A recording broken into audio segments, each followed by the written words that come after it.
In 2009, I was shot. Let that just sink in for a second. That's not usually the first slide of a design presentation. It was my wife's 26th birthday, and we invited everybody that we knew, everybody that we had loved.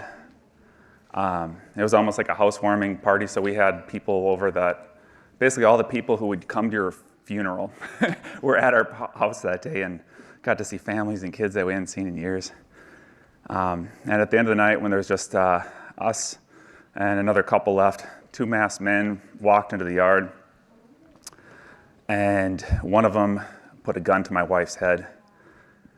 And I made a foolish decision because my wife and I were trying to have a baby at the time, and seeing them put that gun to her head, I attacked one of them, and the man with the gun turned and he shot me in the ribs. The other one, I checked it, I felt down, and I didn't really feel anything, and it was really surreal. You know, you don't think that's gonna happen. Like you see it in movies and things like that. And my adrenaline just completely kicked in, and I chased, charged right at the guy with the gun. And he turned and he fled, and the other guy fled, and I was just screaming like, "Get out of my yard!" I chased him for about half a block before I realized I was dying. I stumbled back into the yard, and my amazing wife, she immediately like a lot of people freeze up in those situations. They get nervous. They just stand there and stare and don't know what to do. My wife isn't like that. She's not like that about anything. And she immediately put pressure on the wound. She's like, "Ben, get towels. Jennifer, call the ambulance." The bullet went through my large and my small intestine, my liver, my spleen, my appendix, my gallbladder. And the worst part about it, with all that stuff, you think it's really bad, but the two major arteries, that was the worst part because I lost over half the blood in my body.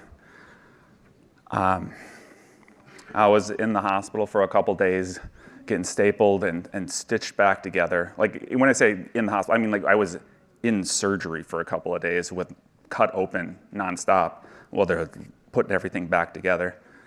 My whole family was freaking out, and at that moment, right after I was shot, and I was laying there with my wife had that pressure in the wound. I thought I was going to die. I thought this is over, and my whole life. And I think a lot of people have this. You have a fear of death. Usually, most human beings do. That's what helps us stay safe and make smart decisions. But at that moment, I figured there was no way I was going to make it. The amount of pain I was in, and I made my peace with God. But I didn't die that day, and the doctors, they saved my life. And after I was off all the extremely strong pain medication, the doctors are like, "It is a miracle you are alive, son." Like I was running 6 miles a couple times a week. I could bench 300 pounds. I was in my 20s, man. I was just I was in good shape. And they said if I hadn't been, I'd have bled to death for sure. They said if that bullet would have hit one of those ribs, it would have exploded like a grenade inside me and just destroyed all my organs. And then the detectives never found a bullet casing, which means the gun probably jammed, because why wouldn't they just turn and finish the job when some crazy guy's chasing him? They already tried to kill me, you know. But that wasn't the plan for me that day. My wife took a pregnancy test, and we found out in the hospital that we were pregnant with Matthew. And that's in LA, that's down at the beach. And so this was the year after I was shot, and this is the year my book came out, and that's the same kid, man. He's taller than Maria there. He's 13, and now he's 15. And I just, I look at him, and it brings tears to my eyes, because being in the hospital and all the conversations could have been about like that's so awful, those awful people, you should buy a gun and get revenge. Or like the people say weird things in those types of situations. But instead, all the conversations were about new life. My life was saved. I had a baby on the way. And now I've got 4 kids. I feel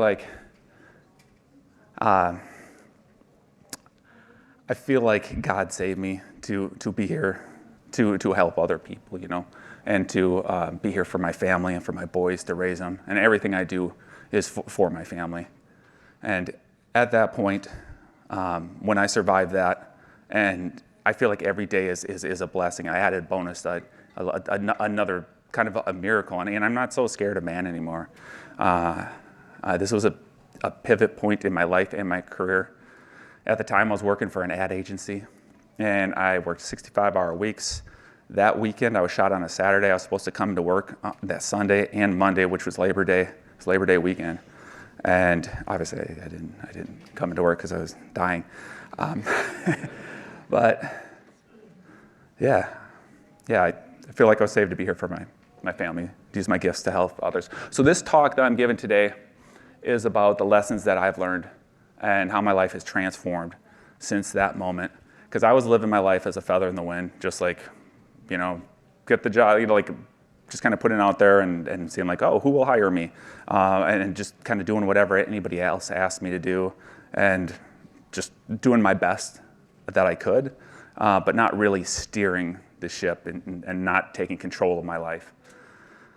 And so the first lesson is a lesson that I think a lot of people hear this and they know this, but students don't always know this. And it's so important to fill your portfolio with the type of work that you want to do. So back in, when I was working in advertising, right after that, I was doing all these poster shows, and specifically one called Art Crank in Minneapolis, which was a bike poster show, and really fun. They actually went national with it, where they do these Art Crank poster shows in different cities. It's just like an excuse for artists to make art, try and make their money back on the money they spent printing it, and just have a good time. People would bike from all over the city, get together, and just have beers and look at art. And it's like, what a great event, right? And so I had done this badge at work and really liked it, but I'd never done a badge style logo, like a lock crust badge style like this.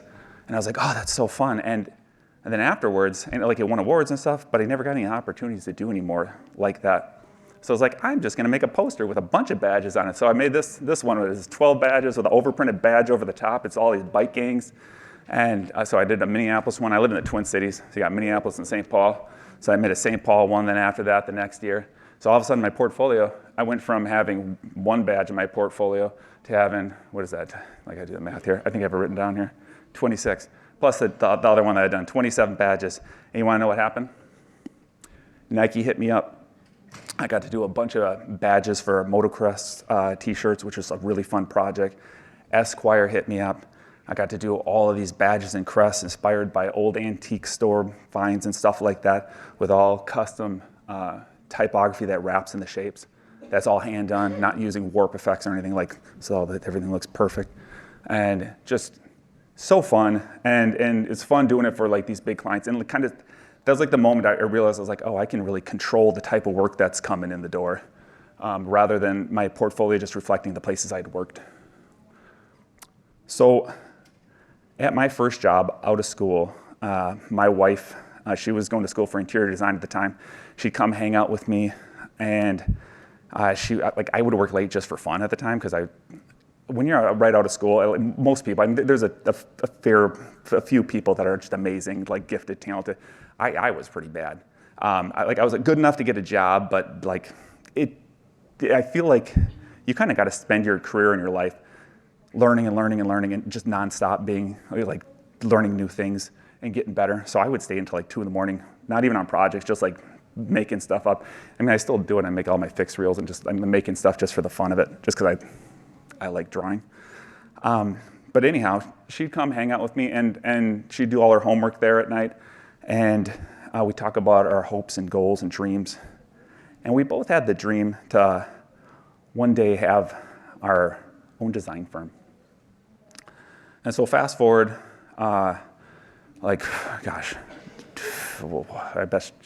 we had that goal for 15 years. And I was working at Target at the time of this story here. So it was like 15 years post me working at that first job. And we moved out to the suburbs, and I had 45-minute bus commutes each way. So I had an hour and a half on the bus every day. And most people are just like, just scrolling. I was like, no, I want to do something. So I didn't have a laptop at the time, so I got a laptop and started just making stuff all the time on the bus. And then it turned into, I was posting all on social media. And then I started getting all these freelance projects. So I was doing these Nike projects and Disney projects and stuff on the bus to and from work at Target. And I'd be sitting there on like one of those long seats in the front that are like for handicapped people. But it was like a business bus, so like, don't worry, I would have moved. But I'd be sitting on those long seats, and I'd have like my Pantone book out and a sketchbook and my laptop on my lap, and it's just like working. I'd be working nonstop to and from work. And after 2 years of doing that, I was making more money on the bus than I was making at Target.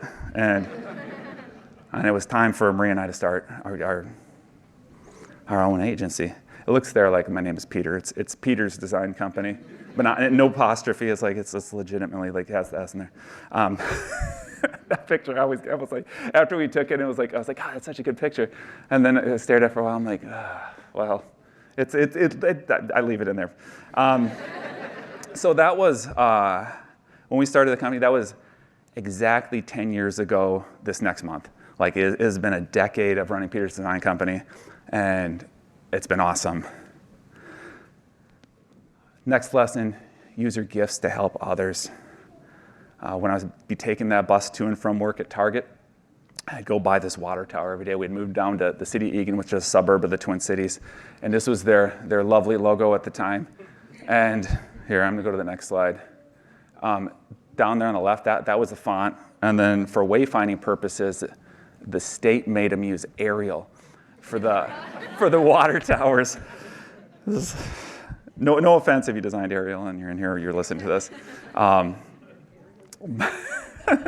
But Eagan's an awesome place. It's beautiful, parks and everything, and they deserved something better. And I reached out with a tweet at the time and tried not to make it sound like a troll tweet or anything like that. And I was like, listen, I just moved here. I love it. I'd love to make you a new logo, and I'll do it for free. And here's a link to my portfolio. Because I was like, I'll just do it on the bus. Why not? I'm like, I don't like it's for my community. It'd just be a fun project. And so they met me downtown. They were interested, and they're like, Allan, this is a way bigger project. It's more than just a logo. It is gigantic brand manual, sub-brands like branding the water park and the art house and the civic arena and the farmer's market and the police badges and fire badges. And so like what started with a tweet and offer to do free work turned into a $125,000 project. And I got to brand my city. And when they did the big reveal, the marketing director was like, I want this giant green banner to unroll when the mayor announces it. And it's like, sure, whatever. Like we can do that. And then the whole point was so that all the press could take pictures of like the council and stuff in front of the sign. It would be like good for like the front page articles and stuff like that. Now all the press and all the people who were there for work and probably didn't even want to be there. But I was there with my parents and Maria's parents and all my kids, and our whole family was there. And then after all like the important people took their photos, I got a photo of my boys in front of it. And my client's like, that's a cute photo. Can you send that to us? And one of the things I designed for them was a newsletter template. And when they sent it out, they put my boys on the cover of the announcement of the new logo, and it talks about the whole project. And all the neighbors were like, we saw you in the paper. It was super cool. So you're probably asking, how was it received by the citizens of Eagan? One of them got it tattooed on their chest, like Iron Man size. So pretty good. How was it received by the design community? The latest edition of Designing Brand Identity by the late Elina Wheeler came out last year, and this is a book that students learn about graphic design and brand identity work in college. And they put my logo there right between the Smithsonian and the Apple logo. And on the opposite page, they featured it. It was pretty cool. And then other cities saw it, and I got to brand Hartselle, Alabama, city of Shoreview. And all this wouldn't have happened if I wouldn't have said that, like, saw an opportunity and been like, you know what? I want to help my community. I see an opportunity, and I just offered to do it for free. Like, a lot of my projects start that way. Anytime I do a free project, like AIJ is like really big against, like, they're like, never do work for free. Like, they got whole articles about it. I do it all. In my career, I've done it so many times, and every single time it leads to so many more projects and big projects and cool things, as long as you do a beautiful job on that first one. Chase your dreams. So about, I think it was a year and a half ago, something like that, the state of Minnesota was gonna redo their flag. And it was a contest with no cash prize or anything. You just got to do the flag, and I was like, I kind of want to do it, but should I do it? But my old boss, Louis Fitch, was on the board of, like, the council that was going to pick which one they used, and he called me directly and he's like, one of the things, it was the seal, the state seal, and the flag, and he's like, you do such good badges and seals, Allan. He's like, could you just please do like one and submit it? He's like, I'm worried it's going to be like just color crayon drawings from kids. And so I was planning on doing just like one thing, right? And then I just started. I made like 11 different flag designs, and I was doing full little badges and crests and lockups and brand identity systems for all of them. And as I was working through them and trying different things, like that one on the left there with the pine tree and the star in it, I would post like 4 variations on LinkedIn and Instagram, and people would comment, and it got like hundreds and hundreds of thousands of views, and people commenting like way into it. Everybody's like, yeah, we're rooting for you, Allan. And then they didn't pick any of mine. But that one on the right, people love that one on the right, and it almost made it. It almost made it. It was in like I think it made it to the top 10. But they said it looked too much like the Somalian flag, so whatever. I'm not salty about it. A fellow from Florida who owns a car dealership named Starling was following all that stuff on LinkedIn, and he's like, gosh, I need a new logo, and my name's Starling, and there's a bunch of stars, and that one with the water is super cool. I should reach out to him, and he did. And at the same time, my wife had mentioned it to me, but she didn't tell me she had been literally praying about it every single day. We drive a minivan, and when our boys are getting big, so when we get 6 people in that minivan and we pack up for a trip, it sits low, and like the bumper would hit the curb on the way down the driveway. And she's like, gosh, we need something bigger, dude. I hope you get a dealership as a client, and maybe you get like a discount on a Yukon or a Suburban or something like that. So anyways, Starling hits me up, and he's like, well, my name, are you anybody in here like into birds? Like, do you like birding or anything? There's a few of them. I took a college course called, it was about the science of birds. I like birds. European starling's type of bird. It's that one on the bottom left. He's named after the bird probably, but has star in the name, so you have the star as well. And he's like, it'd be nice to work something like that into it. So I started with the starling shape, and if you put a star in just the right spot, it comes to life. And I made this mark for him, and he loves it. It's on all his stores, and he paid me well, but he also gave me an awesome discount on a Chevy Suburban. Did the whole brand all that good stuff, but this is it. It was from Florida. Shipped all the way up here, and had because I got such a good deal on it, I got the sweet rims. It is like the screen on it's like this wide. I've never seen a screen that big in a vehicle. It's nuts. But yeah, Maria's really happy. And for anybody who's like, oh, dude, you bought a Karen mobile. Why are you rolling around in that Karen car? This is what I was driving before. And my wife and I would kind of nicknamed it the killer whale because it looks like an orca. But ours has, like, this is a factory image. Ours is like covered in dents from kids smashing things into it and stuff like that. So make every project your best project. So sometimes you get opportunities, and like for my church, they got $10,000 donated for a sign. And the pastor reached out to me. He's like, hey, I had a friend who does some logo design and branding work, and he gave me a bid for $12,000 because like, we had to do this sign. But I'm like, that's more than the budget I have for the sign. And like, we need a new logo. Like their logo was a clip art version of their church with awful type. And so he needed something new, and he was like, is that a good price or not a good price? I'm like, you know what's a better price? I'll do it for you for free, and you can spend all the money on the sign. And I could have just like made one thing and like, here it is. But I did the full process. I did a whole bunch of logos for him. We picked one. We narrowed down. We got that thing beautiful and perfect. And got to spend all the money on the sign. The sign's beautiful. It's a cool sign. That's like a cool substrate that looks like wood, but it can be weathered.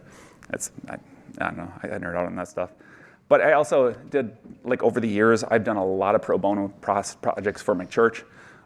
Never charged them anything. And a lot of the times I'm like just like sketching in church during the sermons. Like I'm listening to like what they're saying and taking notes as well. But I come up with the best ideas just listening to the words and listening to the sermons. And I'll take like a really rough pencil sketch home and make something like that one that says the truth there. Like how crazy is that cross fits perfectly centered in there? Like I couldn't have planned that. That wasn't like, oh, I need to make this happen or force it in there. I was just wrote the truth when I was listening to a sermon, and I looked at it, I was like, oh, look at that. Right in the middle. Like, and sometimes that's like with any project, you know, it's not like it's like a religious revelation or something like that, but like you can be working on any project, and sometimes just if you put the time in and you really work at it, you just might land on something where you're like, oh my gosh, that's the perfect solution. And that project I did for free led to this church project for a mega church down in Texas, Houston, Texas, Rush Creek. We got, did this, I've done like 10, 11 churches, something like that, since that project. And this is one of my favorites. So I don't know if you guys know Ben Jenkins. He owns Warstick Bats with Jack White from the White Stripes. And Warstick Bats are like these beautifully designed baseball bats. They're like really known for their softball bats. Like my niece played softball and all the girls wanted, they're like, it was only cool if you had a Warstick bat. But he's like, yeah, my brother has this like super small church that they like have in their living room, but they do really cool stuff. And I talked to him, and he's telling me about his project and like what they do. And they live down in Texas, and there's a lot of immigrants, and there's a lot of people that are like new to the United States, and they would help people get settled. You know, like if they needed a bed, if they didn't have like some basic necessities, that's like their church, like they would sit and get together and, you know, read the Bible and all that kind of stuff too, and do sermons. But they were out there using their hands and help with their gifts to help others. And I thought that was really sweet. And so I'm on the phone with him, and I'm like, I know he doesn't have budget. Like I know this is like it's like they have their churches in a living room. But he tells me the name of it. It's called Loving All Peoples. I'm like, oh, you mean like Loving All People? He's like, no, Loving All Peoples. I'm like, all right. Loving all peoples. And I'm listening to talk, and he's explaining, telling me all these stories.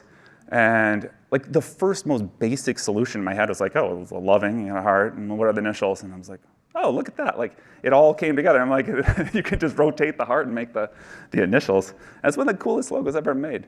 And yeah, I sent the sketch over while we were like in a text while we were talking, like on this call where I was basically going to tell him I can't do this because there's not enough budget. And he was like, I love it. And I made it for him, and it took an afternoon. Work hard and be nice. I worked with this lady, Dawn Selg, amazing designer, one of my favorite people I've ever worked with. And she always had this on her. I worked with her at Target, and she sat like right behind me, and on her monitor, her desktop was this for years, like the whole time I worked there. And it was always a good reminder, just like smile, do your job, do it well, be a craftsman.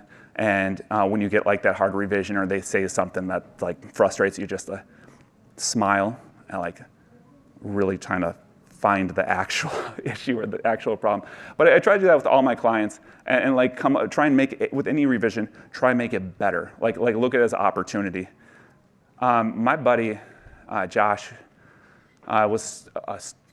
he had two friends that were starting a realty company, and he was going to get into it with them. He realized like the power of a good logo, good brand, and so I met with them. They hired me. He actually paid for it out of his own pocket because he didn't tell me this till like a decade later, because I wouldn't have done it for him. Like, but he said his business partners were like, oh, I don't want to do that, and he was like, no, we got to do it. And the branding that I did for him doesn't look like a typical realty company. It's different. I remember when this came out and it was posted on a local advertising blog called The Egotist. Somebody left an anonymous comment that they said, they're like, that doesn't look anything like a realty company logo, Allan. It looks like all the other garbage you make.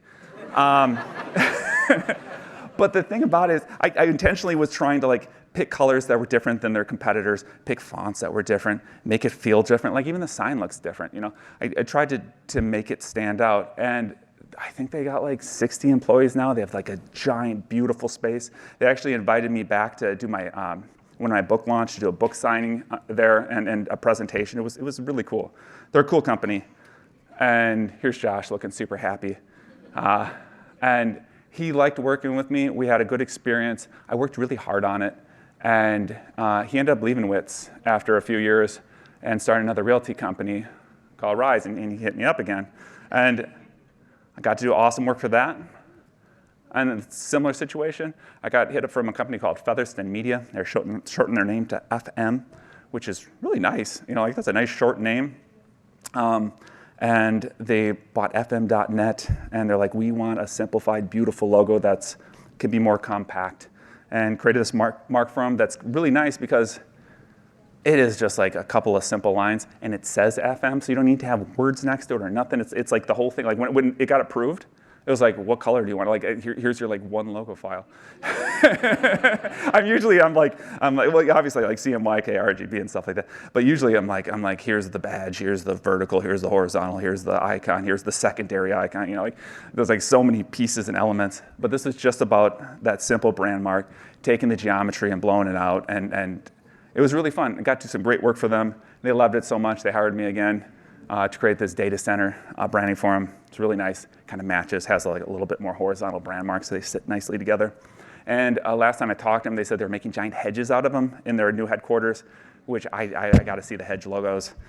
That's probably a bucket list thing that I didn't really know was a bucket list thing. If you do a good job on the free stuff, money will come. So back to the Art Crane poster show. So I did all sorts of different styles and stuff. So I'd done some badges and stuff like that. But one year, it was like right around the time I did all the Target branding. I mean, it kind of looks like it, right? I created this one, and it was the whole idea was, how do I combine a bicycle with the feeling of speed, that rush you get when you're like flying down a hill and the wind's in your hair and you're just like, the smile comes on your face and you're just like, this rolls. It's like the best moment. And how do I simplify that down into a really simple geometric grid? And I made this. And the goal of this, like I said earlier, is of this poster show is like, you just want to make your money back. So like, you have a cool piece for your portfolio, and this piece has been licensed tons of time. REI licensed it. Hosty did those letterpress cards with the Einstein quote that says, life is like riding a bicycle. To keep your balance, you must keep moving. I love that.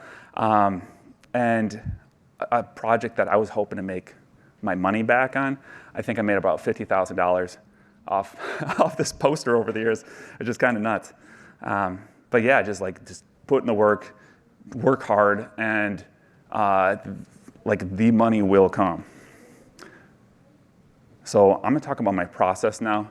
Usually when I talk through my process, my logo design process, I either do it in like a 2.5-minute reel where you're like, wait, what happened?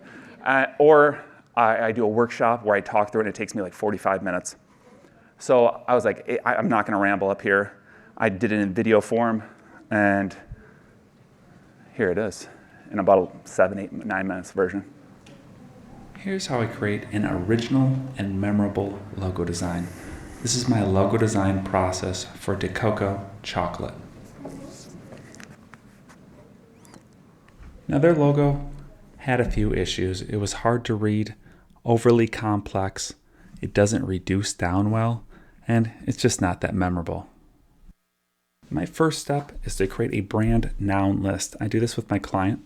First, I come up with a list, and then my client comes up with a list. These are nouns, so they're a person, place, or thing, and every single thing on this list is a bit of subject matter. So if you take the word family or the word heart and you close your eyes and imagine an icon will come to your eyes, swirl, sun, we all know what these things are.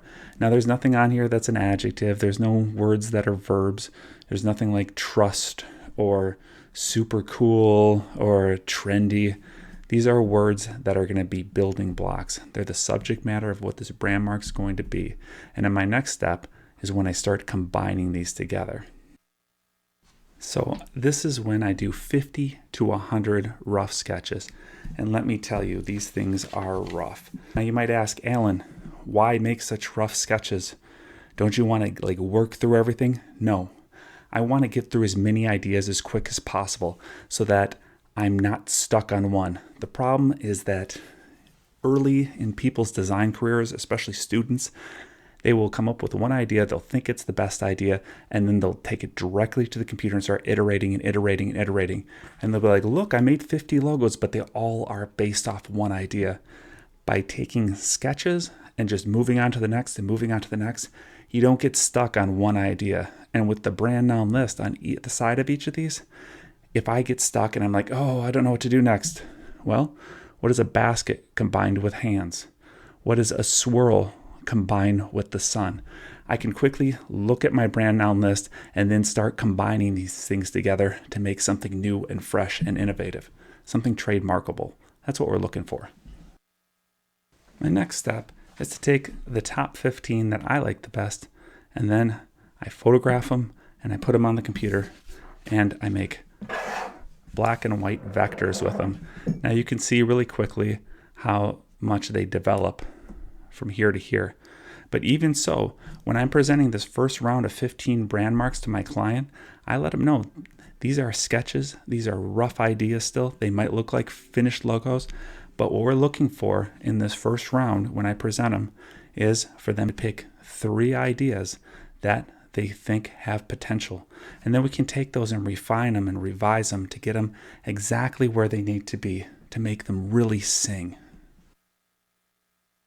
Now when I'm presenting these 15, I'm presenting them in black and white. I'm not presenting any color because I don't want a great idea to be killed because the client doesn't like the color orange or something.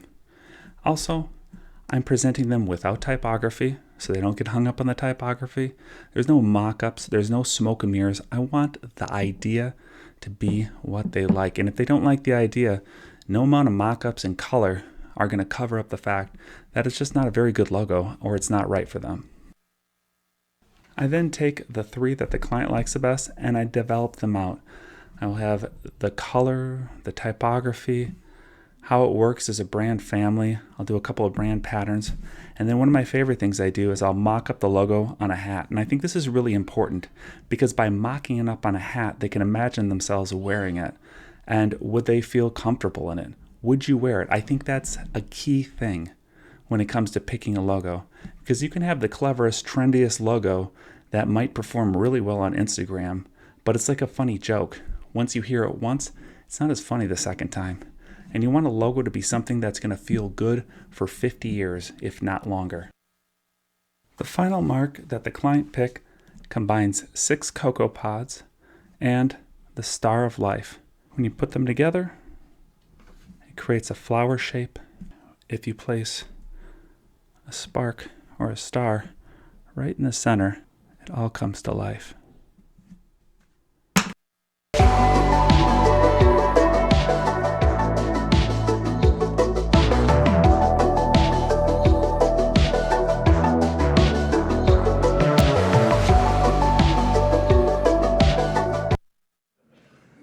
All right.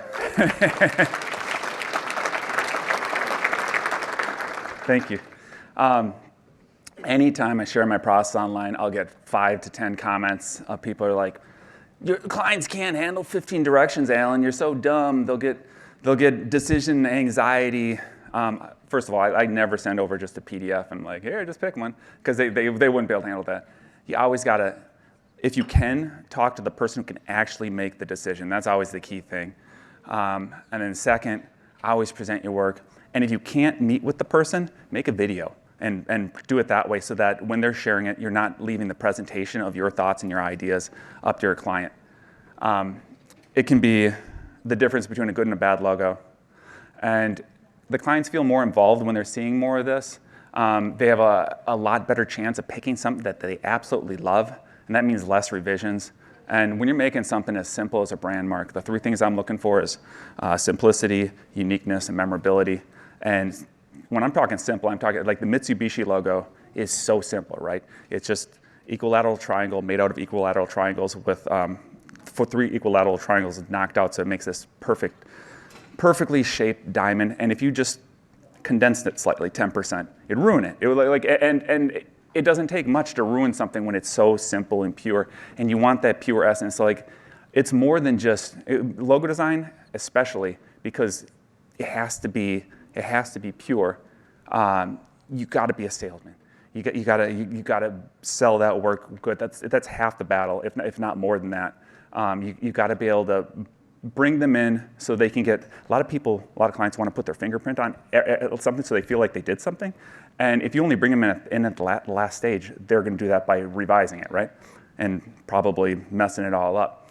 So bring them in at the beginning with the brand nouns, show them more options at the beginning so that the last stage goes smoother and you end up with that really solid, beautiful mark that will stand the test of time.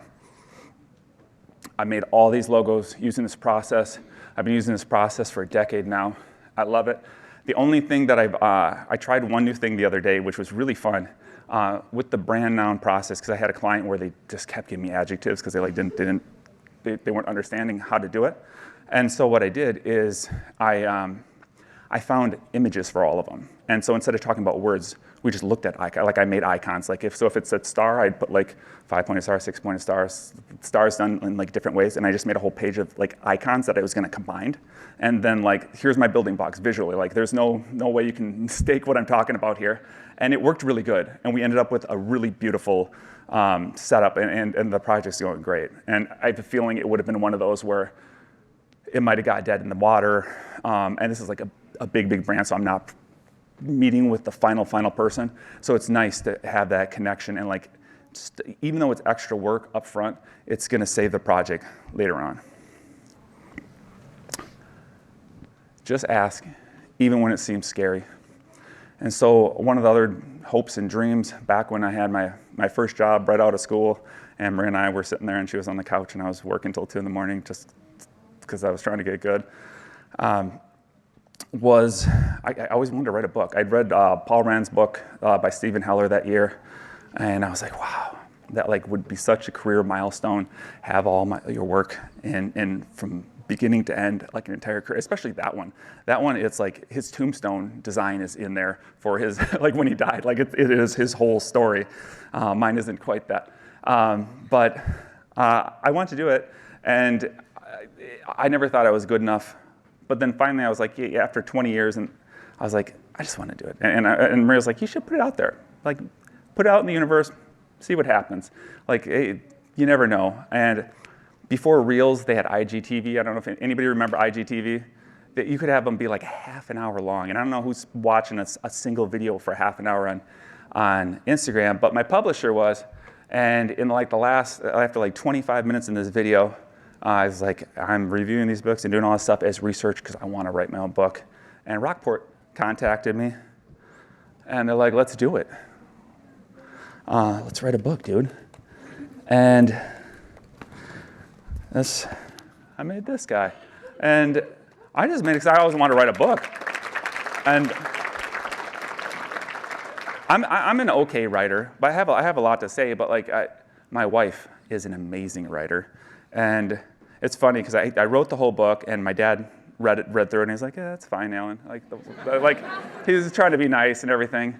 And then my wife, Maria, went back through, and she she didn't add or like wax poetic. She just made it a lot easier to read and like more digestible. And after my book came out, my dad probably thought he'd never read it again. It was just probably like, ugh. But he sat down with my mom, and I think he read it out loud to her, or she read it out loud to him, or something like that. And the next time I saw him, he's like, "That got so much better, Alan. Like, what happened?" And I was like, he's like, "Oh." He's like walked over. He's like, "Good job. Great job writing that book." But yeah, she is my special sauce for sure.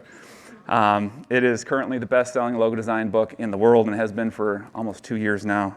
Sold 25,000 copies, which is crazy. Show them what you got. So after the book came out, about a year later, it was my birthday, so this is not my birthday this year, but the year before. And my birthday's in January. We asked somebody to watch the kids, and my wife and I went out for like a special meal to celebrate. And we're sitting in this nice restaurant, and we just got a royalty check for the book. And it was pretty cool. And she's like, "Let's celebrate." And we're talking, and she's like, "What's your next goal, Al?" I'm like, what are you gonna do next after this? And I said, and she's probably expecting me to say, like, "I'm gonna take like a half a year off, and we are gonna like travel Europe as a family and like make it this homeschool adventure." That's like what she is dreaming that I'm gonna say. And I say, "I would like to have a reel get over 1 million views." And she looks at me and she's like, "That's the stupidest thing I ever heard anybody say. Like, why would you want that?" I'm like, trust me. And so I reached out to James Bernard. He's here at Max this year. My buddy CJ Cowley, and I sat down with them, and I didn't say it. They're all like one's in Australia and the other one's in the UK. But did some video chats with both of them, and they both gave me some great advice. One of them, CJ, was like, "Tell a whole story, start to finish. Have a story arc. Like do an intro, set it up, have a problem, have a solution, and resolve it." And he's like, "That way people watch the whole thing." And James was like, "Make sure you share value in your reels. Like that's so helpful because then people share it. Then people will save it, all those things." And the one thing that they both had in common, besides both having over 500,000 followers, was they showed their faces. A 2016 study proved that social media posts that show your face perform 38% better. I remember when Reels were coming around and starting to take off, and all the designers were like, "This sucks. This is the worst thing, video format. I'm not a video editor. I can't do this. I just want to make I like to make illustrations and logos." And in my head, I was just like, "Yeah, that's so dumb." But the problem is that the videos do perform better because they're more engaging and people spend more time with them. That means more time on Instagram. And so they're going to feed people those videos because they want people on their platform.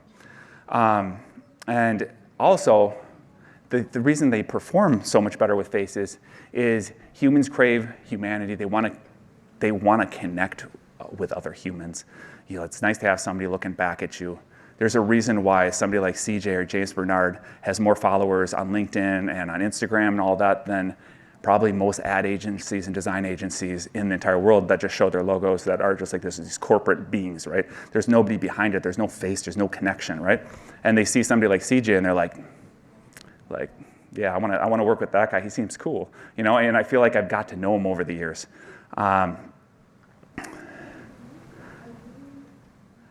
It's scary showing your face and doing that. I did a lot of reels that were like slideshows of still images to music, and they just didn't perform well. And it wasn't until I switched my social media avatar to a face, I started showing my face in all my reels and just embraced the cringe. Because it feels cringy, and sometimes, especially if you don't get it right, it looks really cringy. I've made some awful videos, like really bad ones. But when I finally did this, it started to really connect with people. And then the other thing I did, because I didn't want to make the same style of reels that CJ was making or that James was making or that anybody else was making. I want to do something different. Like, what's something special and unique that's unique to me? And it was right in front of me the whole time. People always ask me in interviews and like podcasts and stuff like that, they're like, "Alan, what's your favorite part of the process?" And a lot of people are like, oh, it's when I get paid, or they're or when I get the client to sign off on the contract, I know I got the project locked in, or it's when I see it on the billboard and it's all finished. There's like a lot of people have a lot of different answers. For me, it is the same thing it's always been since I was a little kid. I always like making people excited. I like coming up with a fun idea, and I like when I'm sketching through trying to solve a problem, and finally I land on one where I'm like, that's it. That's it. That's the one. And I get so excited. I get like a dopamine hit, and I'm happy all day. I'm like, the client's going to love this. And so that's why I decided to share in my reels is like that moment. Like I kind of talk through, I do the story, I do the setup, I explain the problem. And then that moment, when I solve the problem, I share that fun moment. And even though it takes me 2 months to do a project, I share it. It's like 1 minute long or 45 seconds. And that moment, then I did like all this branding stuff. I could drop a pencil. I have the same song. I do audio branding. I have a hat. I got the jacket. I got the sign. I got all the things. And people see this format and they see it over and over again. And they're like, they know what to expect. So when they see one, they're like, they want more of them. They want it, and they expect. They like, I know that reveal is going to come at this point, and they're just waiting for it. And it makes them want to not only watch that one, but watch more of them. And then the best part is they are commercials for my company. Like I'm not sharing Illustrator tips where it's great for designers. People who watch these are people like Purpose Brands. They own, you're like, what's Purpose Brands? They own Orange Theory Fitness, Anytime Fitness, Wax in the City, The Bar Method, Stronger You Nutrition, Basecamp Fitness, all around the world, multi-billion-dollar company. And I got to do their logo because they like my reels. Ed Glazer, billionaire, who happens to own the Tampa Bay Buccaneers, watches my reels. And it's crazy to say. And he had hit me up, and I didn't even know who he was. I had to Google. I was like, whoa. I did he had a multiple auto dealership and like 5 different companies. I did all his like companies for him. And he's like, you did a great job on those. Hey, listen, we're doing the 50th season anniversary badge for the Tampa Bay Buccaneers this year. He's like, you want to do it? It's due in 4 days. I was like, yes. That's not AI. That is. I can tell you how big. Anybody guess how big that logo is? There's a ruler right there. It's 20 yards wide. That's crazy, and it's taller than it is wide. Amazing, and all these things, and then on top is like more new business inquiries. My prices have been able to go up because of that.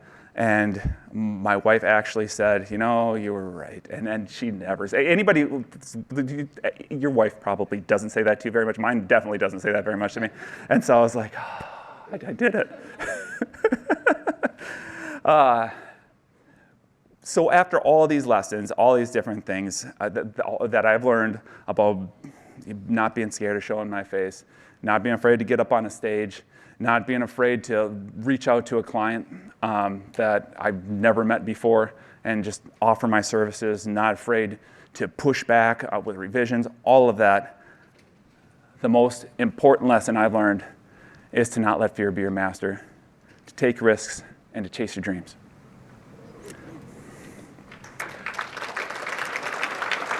Thank you.